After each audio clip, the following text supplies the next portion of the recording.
Hey there, everybody. It's Joy Foster, the founder of TechPixies, and I am delighted to be bringing you a series on changing careers. So we launched the series with the amazing Jane Sanger, who launched The Night Riders, which is a show that she's putting together, a period drama, and it's about female empowerment. And then we talked to Pip Isles, who is one of the TechPixie team members, who has also launched a Pinterest ads course. She was previously a head teacher. So here today, in our third part of this series, Changing Careers, I am meeting with Karin and Sarah, two of our Tech Pixies. Now, Karin's been on the podcast before. She's the founder of JustGiftMe. In fact, her podcast was the #1 podcast on Sparkle and Thrive for a very long time. So it's wonderful to have you back, Karin. We also have Sarah from Treasured Branches, and Sarah is going to tell you about the magic work she does with personalized gifts. So both Karin and Sarah have companies that give personalized gifts, but they weren't always doing that. So let's start with you, Karin. What were you doing prior to running JustGiftMe? Well, before that, I was working in events. First, I used to work in the music industry with a small music promoter, organizing concerts and all that. And then when I started having my kids, was a bit too much 24/7 job. So I changed industry and I started working in the corporate event industry until I had my second one.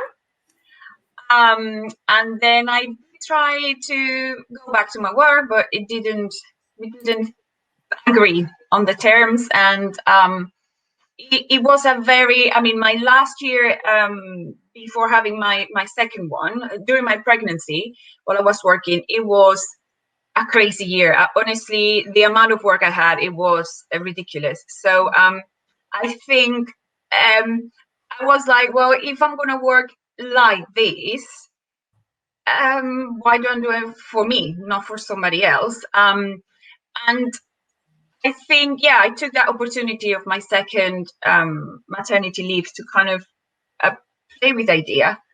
I wasn't 100% sure until I was negotiating to go back and it didn't work. And I said, you know what, that's it. This is now or never. I'm going to try to do my own thing. I'm not going to say I had the idea ready right there and then. So I took time to play with different ideas and do some research. And then I decided, inspired by some gift that my mom, I'm from Venezuela, and she come every year to visit. She will bring these personalized gifts for us, and I love them. Every time I got one of those, it was like, it make me smile, and I found it really special. So I said, well, why don't I try to do something like that? I just did a lot of research until I had a better and a more clear idea. And how long have you been running JustGiftMe now? So it took me, let's say, I took some good 6 months probably research. Once I had, okay, I want to focus on this idea. How can I do this? So it took me, probably around, I think it was 6 months researching, talking to people just to figure out, and obviously then realizing that my idea or the way I wanted to do it was good. Although you start with an idea and you don't see it, and you say, no, this is a small thing, this will be easy, and then you start obviously doing your research properly, and and then you realize, okay, no, I really need to bring it out. How can I do this? So that's why I decided then I needed to focus in a niche market, which was kids now. I just worked probably around 6 months on just getting my thoughts together and making my idea more clearer. And how long was it from the time that you decided to run the business to and you did your research, the 6 months research? Once you've done your research, how long was it till you made a sale, and how long has that been since you made a sale? Well, I opened the shop last year in October. So it was actually very good because obviously Christmas was coming. So I think my first sale was actually, yeah, October, because right there and then I did had a few fairs that I wanted to participate. And the first one was in October, and I actually got a very nice feedback from people. But yeah, it took me. I can't remember when was my first sale from the website. It was probably that month as well, but I need to check. So you've been in business for just over a year. Yeah. That's Yeah. wonderful. And we went, when we interviewed you the first time, you just launched the business, which is so exciting. Yeah. So, and I want to come back to you about those sales and how that's going. But let's bring Sarah on for a second. Sarah, tell us what you were doing before you started Treasured Branches. And apologies, I didn't really get Karin to explain what JustGiftMe is. Karin, if you've got a few items with you that you want to prepare and show, why don't you do that after we talk to Sarah? So let me bring Sarah on. So Sarah, what were you doing before you started Treasured Branches? And tell us about Treasured Branches. Okay. I think if you'd have asked me a year ago what I've been doing, I would have said I was just a mum. But one of the things that being a tech pixie has given me is realising that you're not just an anything. I used to be an occupational therapist in the NHS in psychiatry, and considered myself to be a career woman. I knew that that's what I wanted to do. It was vocational choice from the age of 13, and I picked all my O levels and A levels based on that. Never thought I would have a family. Met my husband as I moved to Manchester to go and teach occupational therapy. After quite a rough time in the NHS, I decided I wanted to sort of change the focus of where I was working. And I loved my new job. I was a lecturer for new students. And as I'd just met my husband, he lived in Doncaster, I lived in Manchester then. So I did it all the wrong way round. And we decided to have a family, which I thought I never would do. And very, very long story short, I found out I was pregnant quite quickly with my son. Absolutely fine about it because I was told I probably couldn't have children, but we just didn't expect it at that time. And because I'd just signed a new contract, I had to go back and work my maternity leave notice in those days. So otherwise, I had to pay my maternity leave back. And my day of return to work fell in the week of 9/11. And I was commuting to and from Doncaster to Manchester, leaving my baby at 5:30 in the morning, getting back at 9:30 at night when he was asleep. And when I saw 9/11 unfold on my news reel, I just rang my husband in tears and said, I can't do this anymore. I want to be with my baby. There's all those people went to work and didn't know they weren't coming back. And he said, he's a very, very, very pragmatic, sort of typical Yorkshireman. My husband went, well, just leave then, give your notice in, which nobody had ever said to me before.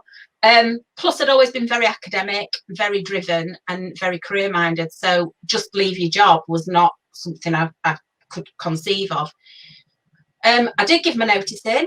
I did stay at home with my son, and it was the best decision I ever made. I've done different bits and bobs of direct sales over the years while my children were growing up, but I was determined that I was going back to be an occupational therapist when my son was 6 and settled in school, and along came my daughter. So again, carried on with my direct selling. My daughter went to high school in 2017, and I thought, again, great, I'll go back to occupational therapy. And I actually had an appointment to talk about returning to work. And for the first time ever, I could actually foresee that I could go back to the NHS, because it was very much 8:30 to 4:30, Monday to Friday, no negotiation. And it didn't work around the children. Same story as many, many mums. And I think I was brought up in a generation when Margaret Thatcher was on the throne, and we were all told that we could have everything that we wanted. You can do it all. And I very, very quickly felt I'd been sold a kipper, really. I remember you telling the story about bathing the kids and thinking, how did I actually get to this stage with, I've not done my hair, I've got baby food on my face. And that's where I was. I just thought, what on earth have I done? So decided in earnest I was definitely going back to occupational therapy, because I'd got this brain and I should use it, and this skill and this ability. And drove back from my appointment where I'd booked into shadow somebody to get my re-registration, and as I turned into my driveway, somebody hit my car, hit and run, and I was unwell for quite a long time, which isn't me. There's a standing joke in our family with my mum that you never got a day off unless your head was falling off. And she's actually got a photo of me at 13 looking really, really poorly on a school photo. And when I got home that night, I'd got chicken pox. So she'd sent us to school because it's like, you're all right, you're still walking, you can go to school. So I knew something was wrong when I wasn't getting better. And eventually, after a very long sort of run of looking into things, I learned I've got fibromyalgia. And the blow for me was that I very soon realised that my life was going to have to be different. There was no way that I could look at a 40-hour-a-week, you have to be here at set times job. I would have made the most awful employee after that, because I don't know how I'll be from day to day. 3 years on, I've got a pretty good quality of life, and I'm adapting to living with my limited abilities. I don't consider myself disabled, but I do have to accept that there are some things that I can't do, and that's a learning curve. And I think really as part of sort of therapy, trying to be an occupational therapist for myself, really, I decided to start doing watercolours to relax. I'd done a night class years ago and done nothing with it, and I just enjoyed doing it. My mum had a rather large birthday. She'll not thank me for telling you how many years it was, but a rather significant birthday in 2017. And I decided, my mum loves family history and genealogy, and we're a very sort of close family. I decided to try and do something to represent that. So I painted her a family tree and decided to make it more personal. I'd put interests and hobbies of all the family, or maybe work logos, those sorts of things, to personalise it for my mum, and things of significance on there for her. Never done anything like it before, ever. And when I gave it to her on her birthday, all my family said, "Oh, we didn't know you could do that." And I sort of said, "Well, neither did I." And over the last 3 years, really, it's been them that have bugged me to make this a business, make it fit around your fibromyalgia, make your time your own. And the wonderful thing is that while I had the children, I had always done things part-time for myself, direct sales. I'd started selling Phoenix trading cards, which is now Flamingo. And I still do that on the side, and that pays for a lot of my art supplies. But I loved the fact that I was in charge of my own time. And if I put the effort in, a bit like Karin was saying, if I was going to work really hard, I wanted to work for somebody else. Fibromyalgia, I felt if I had a bad day, I wanted to have the choice to not do anything, so that the energy that I had got would be safe for when the children got in from school and they could see the best of me. And so that's really where it started. It was just a case of put it out there and see what people think about it, really. Oh, that's wonderful. And I think this is so important to tell these stories, because in both of these cases, it was more advantageous to both of you to work for yourselves. And, I kind of, I look back at the choices I made to work for myself, and it was very similar. It was that kind of feeling like I was never going to earn what I wanted to earn with the flexibility that I wanted for someone else. And that's why I set up my own business. And I know the pain of, having to learn all the things that you need to learn to make it successful. And you guys are experiencing, that as well, going from getting onto social media to then doing the sales, et cetera. So Karin, something that you talked about when we were doing a little bit of the pre-chat was that you're now starting to get customers that are new, that you've never met before. And I think this is something you both can speak to. when you first start out, a lot of your initial customers tend to be friends and family. I know when we launched TechPixies, the very first cohort of women, about 3 or 4 of them came out of my children's school, just people I knew. And I know the other businesses I started, it was very similar. It was already out of the network I already had. So Karin, talk about this special moment where you got kind of your first order or your first contact from someone that you'd never met before and what that felt like. Well, I think it's even more exciting when you're trying to do everything online at the moment. As we know, we cannot be face to face with people. Last year was a very nice, as I said, I launched my business in October, and it was very nice that Christmas was coming and I was able to go to fairs and see people face to face. And of course, at my children's school, and I went to a couple of other schools that, where I didn't know people. So that there it was easier to, okay, of course, people see your product and they buy it. It's very nice when you finally are able to, okay, you're promoting your website and you're doing your promotions online, and your friends go to the website and buy things. Okay, that's nice. But then finally you start seeing people that have never bought from you to buy your products, and then especially this year. Obviously, we are in this situation with COVID, and everything is online, and you just pushing all promotions that in a good way online, and trying to reinvent yourself to sell your products. And what I've seen positive this year, I won't say I'm selling the same as last year because it's a different situation, but having a lot of new customers. Some of them come from my social media posts I've been doing. Some of them are coming from the adverts I'm doing on my Etsy website. And it's kind of like, it gives you a more, starting to feel that, okay, now I'm starting to understand who my consumers can be, and they're coming from here and they're coming from there, and what kind of customers are they. So it's exciting in that way. It's really, really exciting to finally kind of like, okay, new people, okay, where are you coming from? And it's quite nice. Yeah. Sarah, have you experienced that too? Have you had, are you still working mostly with friends and family, or do you now have people who are coming to get treasured branches created by you that you don't know? I think it's probably a little different with mine because mine's a bespoke service, and because it's watercolour originals, it's more of an investment. So I've had a lot of interest because of social media contacts. I've actually had 2 commissions through social media contacts that are nothing to do with anybody that I know. It's been a little different for me, I think, really, because my first commission was actually for the presenter of a local course that I did called the Pop-Up Business Shop.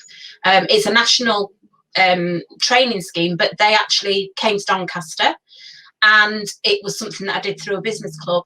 And I went on day one with a whole host of things that I thought I might do as a business.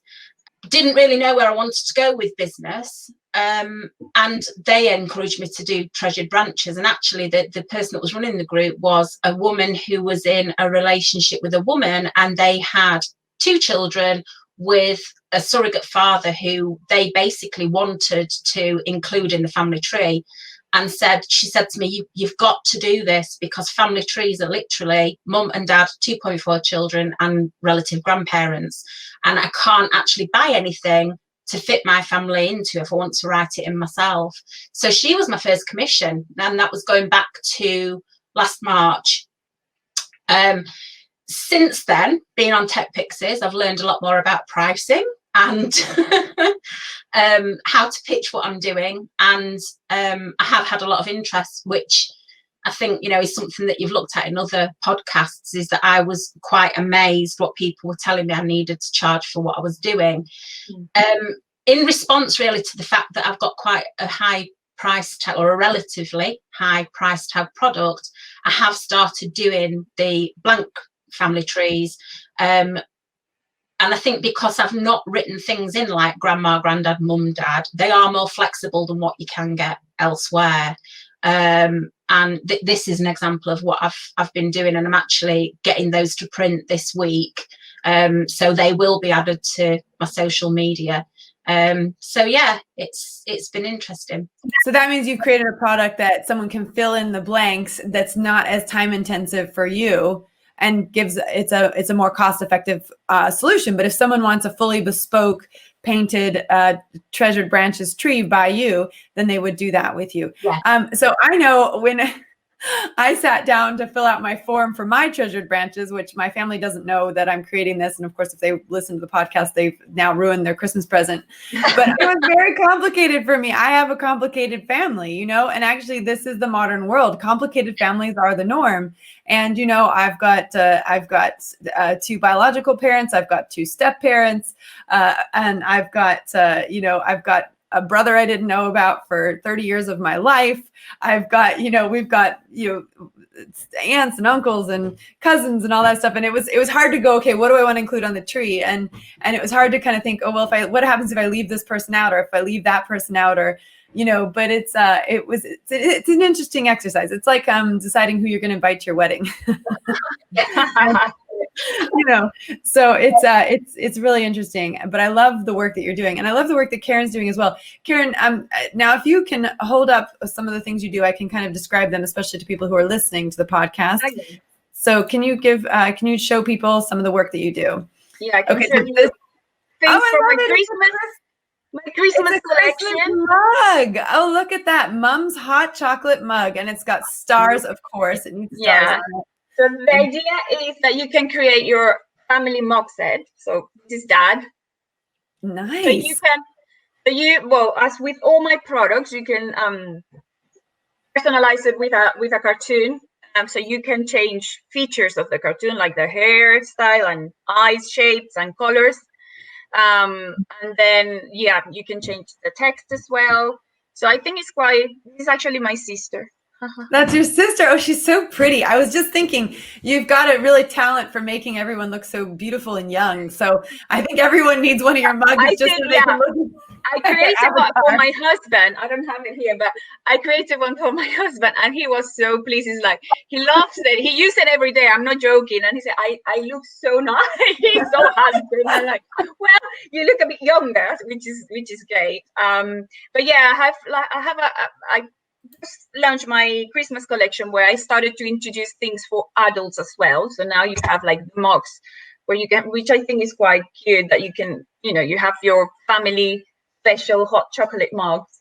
And also, like, I have Christmas cards as well, where you can just put your family illustration there, or for kids, just the like single kind of Merry Christmas from Eddie. And the good thing is that you can, it's quite practical. You can change that, like the customer can change the text as well if they want any other kind of message. But the initial idea was to offer, day-to-day products for kids. So I have like pencil cases and water bottles, for instance. So you can see, you can just tweak the cartoon so it looks like the little boy. Whoever is receiving the this is mine, actually. You can see that's me. Oh, I love it. So you've got a laptop cover that's got you on it. That's so good. This is great. And I love the idea. I mean, we live in an avatar society, right? So this is kind of like getting your avatar created and then having it on things. I love the water bottle idea, because I mean, I can't tell you how many times, you send a kid off to school with a water bottle, or off to football with a water bottle, and then they lose it. But when that, you can't miss who that is. So I love the idea of the Christmas mug. So where can someone go to get your Christmas mugs or anything else? What's the website on Etsy? Is in Etsy. It's JustGiftMe is the name, but I linked my domain to Etsy, which probably is easier. So it's justgiftme.co.uk. It sometimes takes like 3 seconds. Like if you type it on your browser, it takes 3 seconds to recognize it. So don't worry. And Karin, I think you've offered a special discount for people listening to the podcast. What's the discount? It's the TechPixies discount, and is you can just use the code. It's 10% off. and you just use the code TechPixies Brilliant. on the checkout. So if you use the code TechPixies, you get 10% off. I love that. Sarah, can you show us your stuff? I know not everyone can watch this. They're listening to some on the podcast, but I can describe it, or you can describe it. So one of the things that I found is difficult is there's very little that I can share on social media or put up in front of a camera that I've done as a commission, because obviously it's got date of birth and names on. So I started to do some sort of generic examples with completely made up people. So this one, I don't know if you can see that one. Yeah, so this is a tree that's got all sorts of things on it, but I love the way that you've done that with bunting and... You can literally put anything that you want on your tree. So with this one, this is a complete mock-up.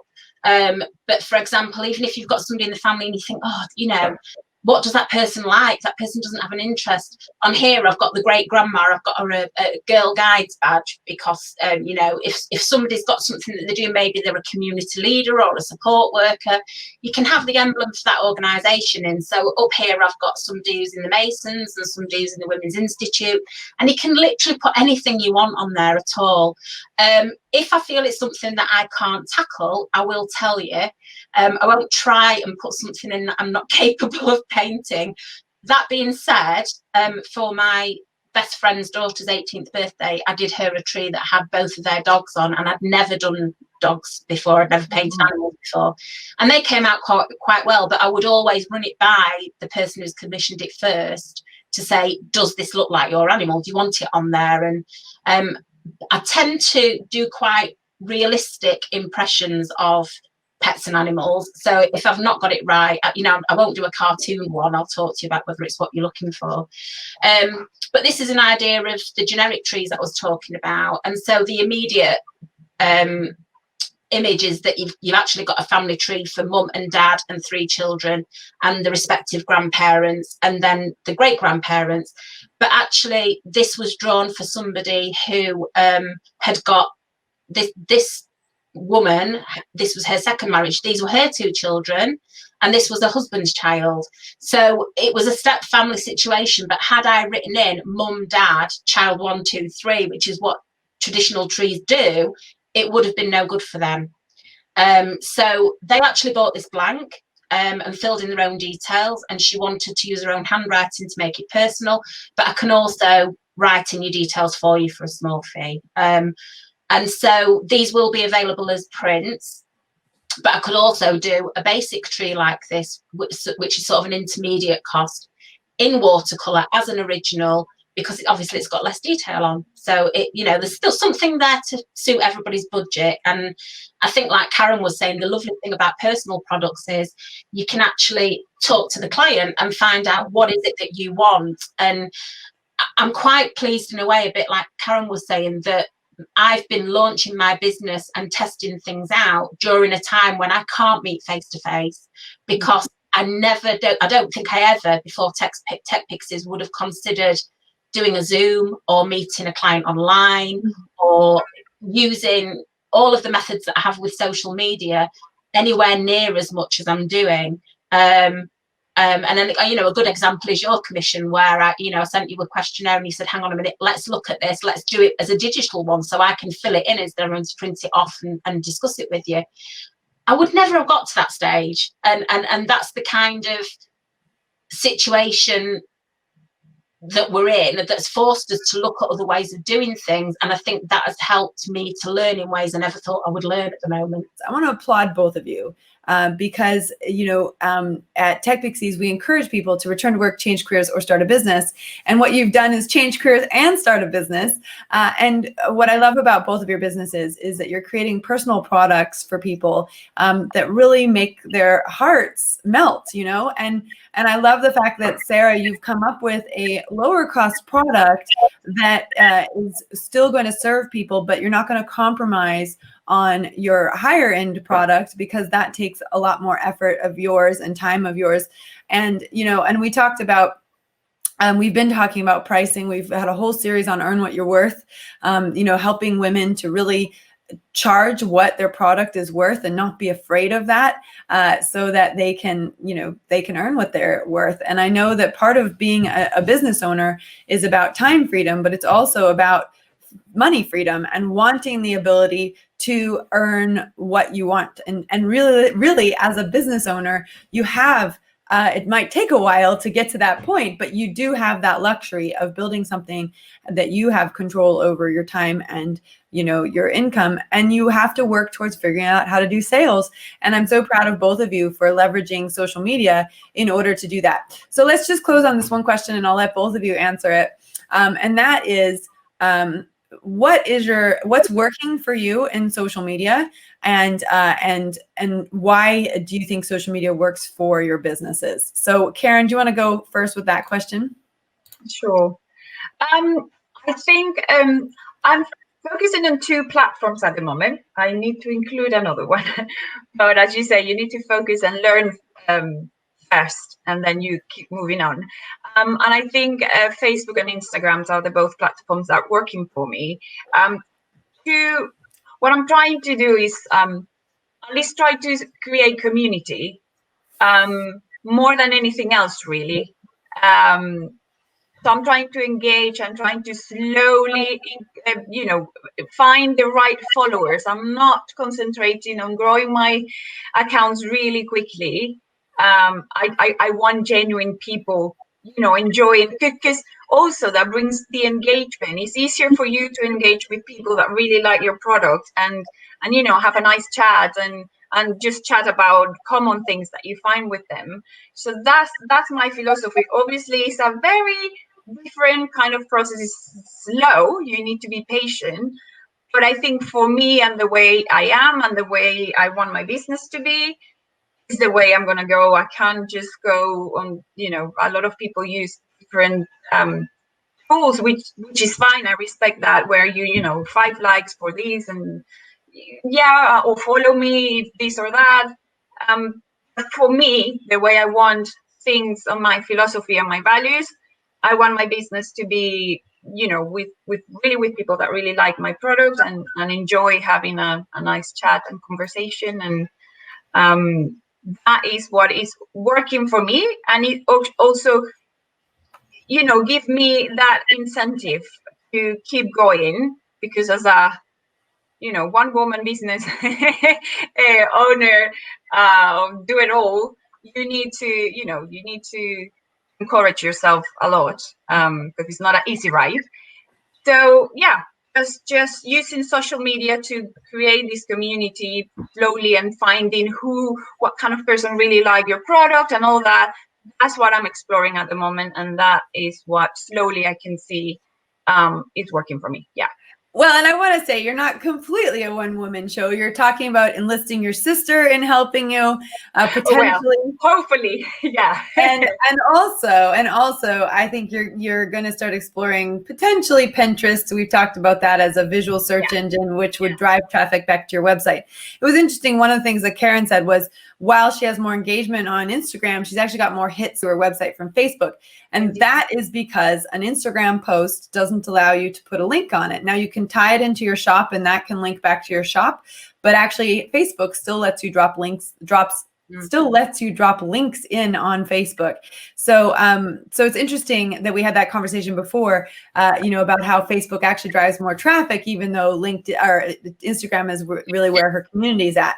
So we were talking this morning about visiting the Pinterest module and discovering the power of Pinterest. I have to say, having interviewed Pip, and I think that's a great place to start. If you haven't watched Pip's interview or listened to her podcast, it's definitely worth listening to. It's the second in our series on changing careers. And she really makes an argument and a case for why products should be on Pinterest, because of the visual search engine and the ability to click back to your website. Karin, thank you for your time. I so appreciate it. Wonderful to have you on the podcast again. And you were one of our most downloaded podcasts last time, so I hope that is the case this time as well. Sarah, I'm going to bring you on as well with that same question. So what's working for you in social media, and why do you think social media is great for your product?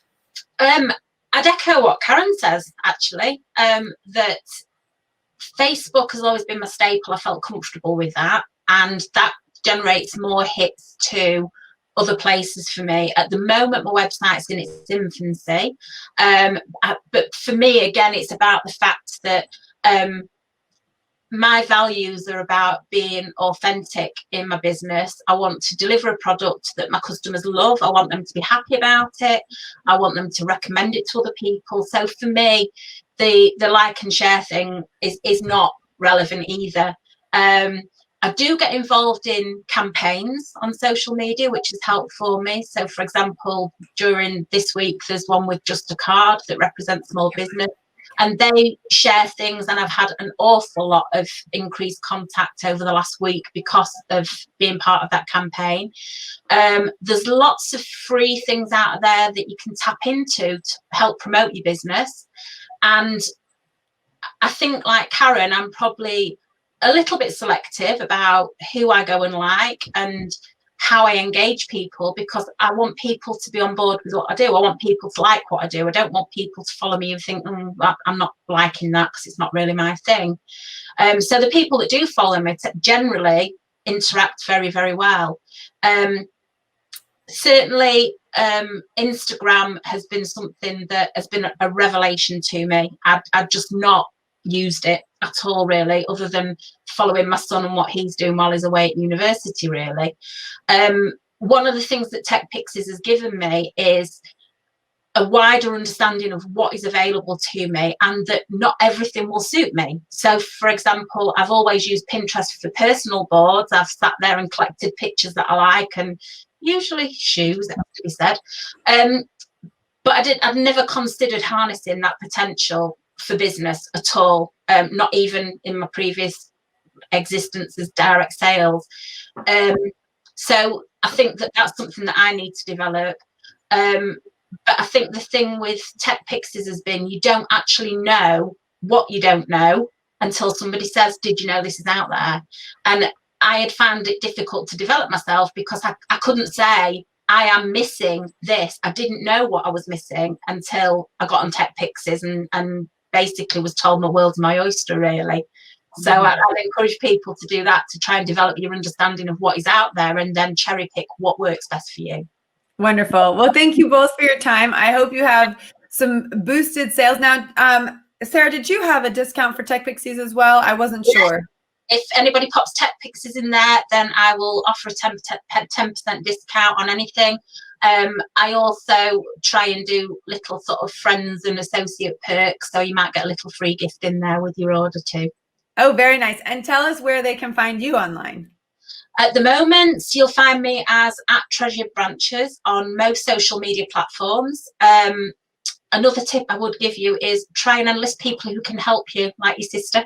For me, it's been a family friend who's helping me develop my website, and it's my best friend from school that did my logo. So my website will be up and running, and that will be treasuredbranches.co.uk, but there will be links on social media at Treasured Branches. Okay, so the website's the next phase for you, but they can find you on Instagram and Facebook at Treasured Branches. Yeah. And Karin, just to reiterate, they can find you on social media at JustGiftMe. Is it JustGiftMe UK or is it JustGiftMe? Social media is still JustGiftMe UK, and then the website is www.justgiftme.co.uk. JustGiftMe.co.uk.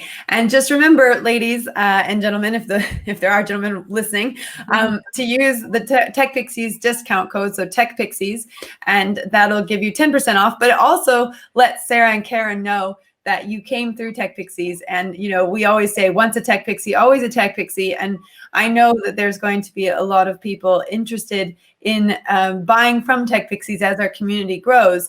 And I think that's so important, because what you're doing when you support a TechPixie is also coming back to support yourself. Because I think what we have is a very, very magical community where everyone pitches in and helps everybody else out, but also the talents and the products that are coming out of our community are incredible. And we're seeing that not just for actual physical products, but we're seeing that for services, for online courses. There's a whole bunch of creativity coming out of the TechPixies community, and it's really fun to watch. thank you both for your time, and thank you to our live listeners and live watchers, and those of you who are listening on the replay or watching on the replay.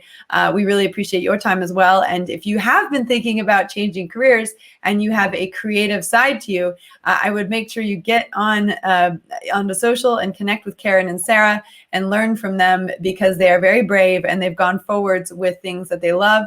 And it's just incredible to watch this unfold. So thank you, ladies. Thank you for your time. Have a wonderful, wonderful day.